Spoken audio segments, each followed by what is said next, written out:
9টার সময় কেক খাচ্ছি। এখনই বিয়ে বাড়ি থেকে আসলাম না খেয়ে দে, কারণ কয়েকদিন আগে হসপিটালে ভর্তি ছিলাম, আমি শরীরটা খুব খারাপ ছিল।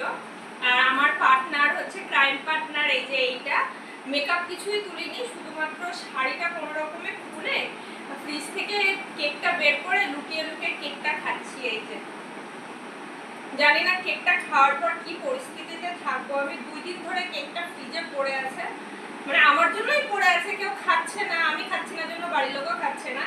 তাই বিয়ে বাড়িতে কিছু খাওয়া হয়নি জন্য বাড়িতে এসে খুব ক্রেভিং হচ্ছিল কেক খাচ্ছি।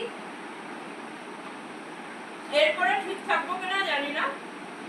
এখন বাজে রাত 1টা, লুকিয়ে লুকিয়ে সবার থেকে লুকিয়ে তারপর আমি কেক খাচ্ছি। আর এ বসে পাহারা দিচ্ছে, বাবা হারে করে দাও, হারে করে দাও।